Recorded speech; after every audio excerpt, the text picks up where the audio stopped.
Hello friends, welcome to winner commerce. आज आपके लिए लेके आई हूँ मैं डिसोल्यूशन ऑफ पार्टनरशिप फर्म। इस वीडियो को देखने के बाद आप इजीली प्रिपेयर कर सकते हैं अपना डिसोल्यूशन ऑफ पार्टनरशिप फर्म, ताकि आपको क्लैरिटी हो किस तरह से हमने उसको पेपर में एग्ज़ाम में करना है। This is the basic video जहाँ से आप उस टॉपिक के बारे में अच्छी तरह से समझ सकते हैं। तो चलिए स्टार्ट करते हैं। Basically dissolution of partnership firm है क्या? डिसोल्यूशन ऑफ पार्टनरशिप फर्म क्या है कि अगर आपकी फर्म बंद हो गई, closes down its business and comes to an end, that is called dissolution of partnership firm. On the dissolution of partnership firm assets को हम क्या करेंगे, अपने बेच देंगे और लाइबिलिटीज़ की पेमेंट करेंगे, और जो हमारे पास बाकी बचेगा that will be distributed among partners in there ratio. So dissolution of partnership firm is totally different from dissolution of partnership, क्योंकि इसमें ऑटोमेटिकली क्या होती है, पार्टनरशिप डिज़ोल्व हो जाती है, फर्म बंद हो गई और पार्टनर्स जो हैं वो हमारे ख़त्म हो गए, पार्टनरशिप हमारी ख़त्म हो गई। सो mode of dissolution of partnership, ये क्वेश्चन कई बार आ जाता है शॉर्ट में, जो आपका 2 मार्क्स का पैटर्न है उसमें आ सकता है किसी भी तरह से। So mode of dissolution of partnership firm क्या क्या है? First one is dissolution by mutual agreement as per section 40, कि पार्टनर्स ने ही एग्रीमेंट किया कि हम अपनी फर्म बंद कर रहे हैं, that is a dissolution by mutual agreement. Then is compulsory dissolution. Compulsory dissolution कब होगा? जब कोई इवेंट हो गया, अनलॉफुल इवेंट हो गया, कोई पार्टनर इंसॉल्वेंट डिक्लेयर हो गया, उस केस में कंपल्सरी डिसोल्यूशन होगा as per section 41। Then is on the happening of certain event. On the happening of certain event, किस तरह के इवेंट हो गए? जैसे कोई हमारा जिस पर्पज़ के लिए हमने फर्म स्टार्ट करी थी वो पर्पस कंप्लीट हो गया और हमारा टाइम पीरियड ख़त्म हो गया, कोई पार्टनर इंसॉल्वेंट हो गया, कोई पार्टनर की डेथ होगी, in that case we can dissolve the partnership firm. Then is on by the notice. By the notice कैसे है? बाय नोटिस कि हमारे पार्टनर्स ने विलफुली राइटिंग में दे दिया कि हम अपनी पार्टनरशिप फर्म बंद करना चाहते हैं, या फिर पार्टनरशिप बंद हो सकती है by the order of court, कि कोर्ट ने ही ऑर्डर दे दिए कि इस फर्म को क्लोज़ करना है। सो ये जनरल आपका टॉपिक है जिसके रिगार्डिंग आपके क्वेश्चन आ सकता है। देन इस टॉपिक में हमने, जहाँ तक हमारा पिछला चैप्टर था उसमें हमने बनाया था रीवैल्यूएशन अकाउंट। हम बना रहे थे अपने एसेट्स और लाइबिलिटीज़ की रीवैल्यूएशन कर रहे थे, एसेट्स एंड लाइबिलिटीज़ की रीवैल्यूएशन कर रहे थे। बट यहाँ पर क्या अब हमने बनाना है realisation account. Realisation account means हमारे एसेट्स और लाइबिलिटीज़, एसेट्स सोल्ड ऑफ हो रहे हैं और लाइबिलिटीज़ को हम पे कर रहे हैं। सो रियलाइजेशन अकाउंट बनेगा ही कब? डिसोल्यूशन ऑफ फर्म के टाइम पे। जबकि रीवैल्यूएशन अकाउंट कब बनाया जाएगा? एडमिशन हो गई, retirement, change in profit sharing, death of a partner, in cases में आपका रीवैल्यूएशन अकाउंट बनेगा। तो चलिए स्टार्ट करते हैं। इसमें क्या क्या चीज़ें हमने करनी है? बेसिक एंट्री जो हम करेंगे इसमें, that is realisation to sundry asset. आपने एक रियलाइजेशन अकाउंट बनाना है। रियलाइजेशन अकाउंट में आपने कहाँ लिखना है? सन्ड्री एसेट, जितने एसेट्स हैं वो सारे हमने डेबिट साइड पर लिखने हैं। किन के अलावा? एक्सेप्ट कैश और bank balance, loan to a partner and fictitious asset. इनके अलावा जितने एसेट्स होंगे वो हम सब कहाँ लिखेंगे? रियलाइजेशन अकाउंट में डेबिट साइड पे। Only those assets which can be converted into cash transfer to realization account. If provision against any asset exists, then asset at the gross value is transferred to the realization account and provision is credited to realization account. ये भी इसके regarding भी आपका सम में अभी show करती हूँ किस तरह से इसकी ट्रीटमेंट करनी है। इससे नेक्स्ट में क्या है कि अगर, तो पहले हमने किया कि अगर एसेट्स हैं then we will put it in the realisation account in the debit side. But अगर आपकी लाइबिलिटीज़ होंगी then we will put the liabilities in the credit side. Liabilities, by liabilities किन के अलावा? लोन, पार्टनर का loan, capital account और accumulated profit, उनके अलावा only those liability which relate to third party are transfer to realisation. जो third party से liability generate हो रही है सिर्फ वही लाइबिलिटीज़ रियलाइजेशन अकाउंट में आएंगी और कोई नहीं आएगी। तो इसके बाद क्या है, इसके अलावा और चीज़ें क्या है, फॉर पेमेंट ऑफ लाइबिलिटी। अब आपने अभी तक किया कि मैंने रियलाइजेशन अकाउंट बनाया, रियलाइजेशन अकाउंट में 2 एसेट्स आ गए, देन बाय लाइबिलिटीज़, उनकी डिस्क्रिप्शन आप लिखोगे कौन कौन से एसेट्स हैं, कौन कौन सी लाइबिलिटीज़।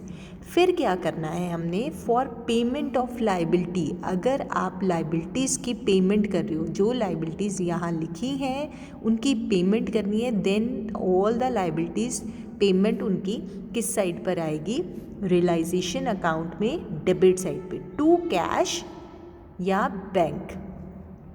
ठीक है, तो ये एंट्री होगी। फिर अगर आपके क्या है, कोई पार्टनर पे कर देता है उसी लाइबिलिटी को, देन क्या लिखोगे, डेबिट साइड पे ही टू पार्टनर्स कैपिटल अकाउंट। फिर अगर कोई एसेट आपका सेल हो रहा है, इन दैट केस लाइबिलिटीज़ क्रॉस होके इस तरफ आ गई आपकी डेबिट साइड पे, एसेट्स क्रॉस होके क्रेडिट साइड पर चले जाएंगे, तो क्या लिखोगे, बाय कैश और बैंक। ठीक है, बाय कैश और बैंक, उनकी एसेट्स की आपने रियलाइजेशन सेल कर दिया। देन अगर कोई पार्टनर उसको सेल कर देता है, मतलब पार्टनर अपने पास ले जाता है, then you will write partners capital. So इस तरह से आपकी ये एंट्रीज जो इस पेज पर है। आफ्टर दैट अगर आपके रियलाइजेशन एक्सपेंसिव, अब तक हम डाल चुके हैं एसेट्स, इधर लाइबिलिटीज़, इधर आ गए अगर लाइबिलिटीज़ आपकी पे ऑफ हो गई हैं, कैश या कोई पार्टनर दे गया है, इधर आ गई आपकी बाय, जो भी आपने एसेट सेल किए हैं by cash, then by partner कोई एसेट ले गया है। उसके अलावा क्या आएगा, by payment of realisation expenses by the firm. Firm ने रियलाइजेशन एक्सपेंसेस, मतलब जब सेल कर रही हैं तो उसके लिए कोई ना कोई खर्चा करना पड़ रहा है, तो उस खर्चे को हम कहाँ लिखेंगे, डेबिट साइड में। ठीक है, तो वो रियलाइजेशन एक्सपेंसेस है। अगर वो खर्चा किसी पार्टनर ने बियर किया तो कैश की जगह क्या लिख दोगे, टू पार्टनर्स कैपिटल अकाउंट। तो ये हो गया रियलाइजेशन अकाउंट से रिलेटेड। इसके अलावा एक आ रहा है, if for the payment of partners loan by the firm, firm ने पार्टनर लोन की पेमेंट की है, तो फर्म अगर लोन कर पेमेंट कर रहा है, it means debit word comes in, credit word goes out, cash हमारा चला गया। तो उस केस में क्या करोगे, पार्टनर का लोन अकाउंट बनाओगे, ना कि रियलाइजेशन अकाउंट में नहीं डालोगे। So the entry will be partners loan to cash, हम पार्टनर्स लोन टू कैश करेंगे और बैंक करेंगे।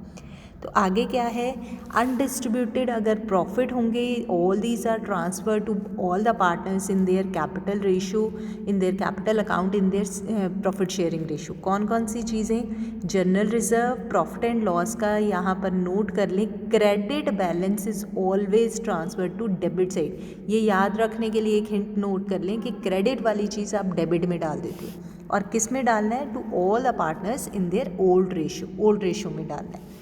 इसी तरह से अगर उनका प्रॉफिट एंड लॉस का डेबिट बैलेंस है, दैट विल बी ट्रांसफर्ड, उस चीज़ को आप कहाँ लिखोगे, क्रेडिट साइड पे। सो एंट्री क्या होगी, all the partners to profit and loss, profit and loss का कौन सा बैलेंस क्रेडिट साइड पे आता है, डेबिट बैलेंस। तो ये चीज़, दोनों चीज़ें कहाँ आनी है, पार्टनर्स के कैपिटल अकाउंट में, ना कि रियलाइजेशन अकाउंट में। उसके बाद आपका है, हमने इस चैप्टर में बनानी क्या क्या चीज़ें हैं, realisation account, partners loan account, partners capital account और कैश और बैंक। इस चैप्टर में आपने बैलेंस शीट नहीं बनानी, instead of balance sheet you will prepare cash और बैंक अकाउंट। अगर आपका कैश और बैंक अकाउंट का बोथ साइड, डेबिट और क्रेडिट साइड, दोनों साइड का टोटल मैच कर गया, it means your answer is correct, आपका आंसर ठीक है।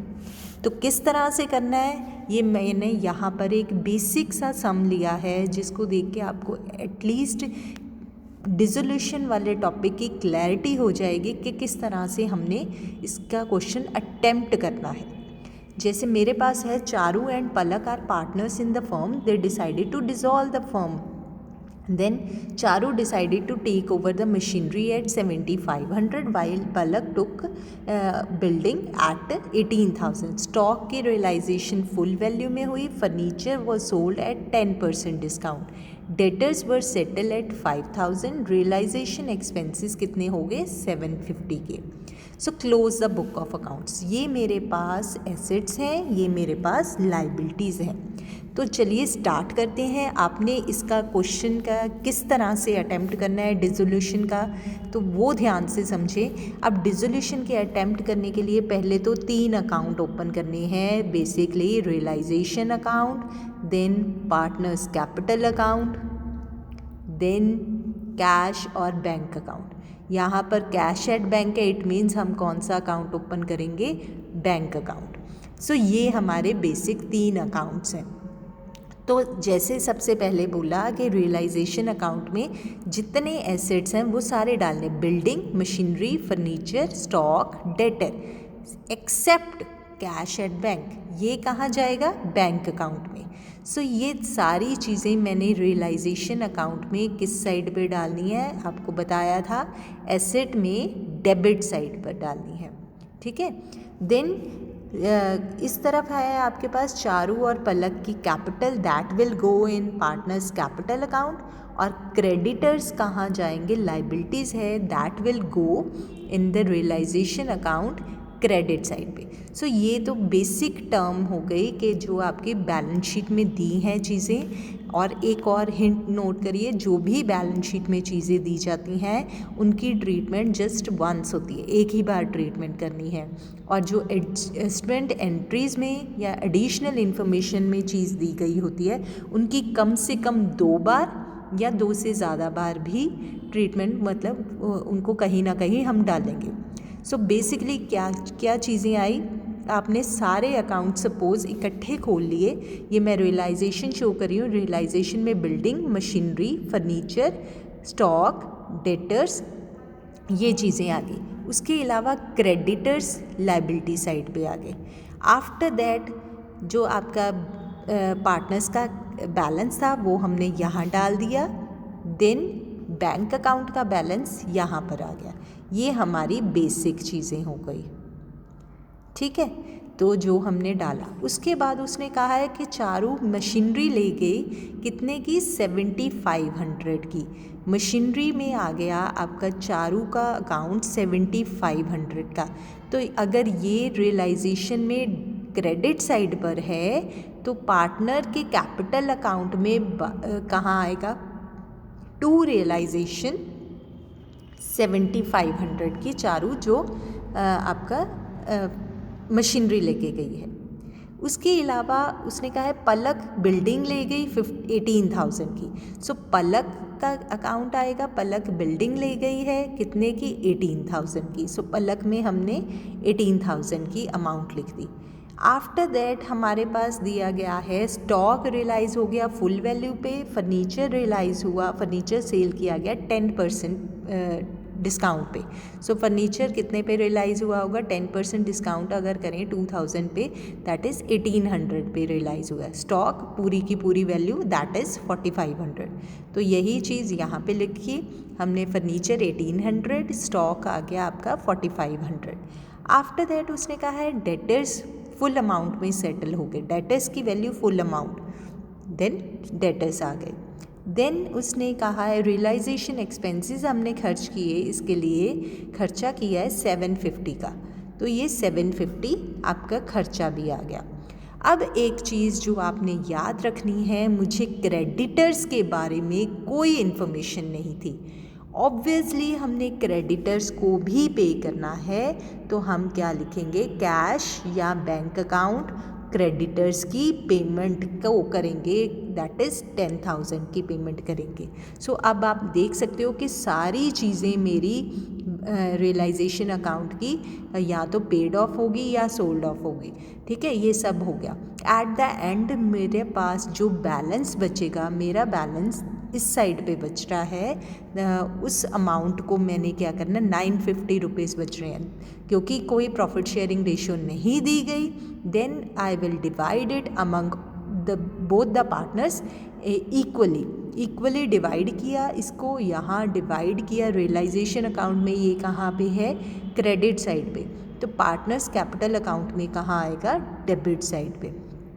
After that cash at bank मेरे पास कितना बचा this one 2025 and 1525 this is cash at bank. इस केस में आपने बैलेंस कैरी डाउन नहीं लिखना इस केस में आपने क्या करना है कैश एट बैंक करना है ठीक है। तो अब अल्टीमेटली मेरे पास क्या क्या चीज़ें आई जो रियलाइज़ हुए थे वो अमाउंट्स मैंने डाली हैं जो खर्चे किए थे वो डाल दिए। एट द एंड जो चारू और पलक को कैपिटल ट्रांसफ़र हुई थी वो भी डाल दिया। अल्टीमेटली मेरे दोनों साइड्स का टोटल क्या हुआ मैच हो गया। So my answer is correct. So cash at bank here the account is bank account so please make it correct the account is bank account. I hope इतनी video से आपको clarity हुई होगी कि डिसोल्यूशन ऑफ पार्टनरशिप चैप्टर में हमने basically dissolution of partnership of firm chapter में हमने करना क्या है। So I hope you will like the video. Thank you. Please watch my channel, subscribe my channel. Thanks a lot.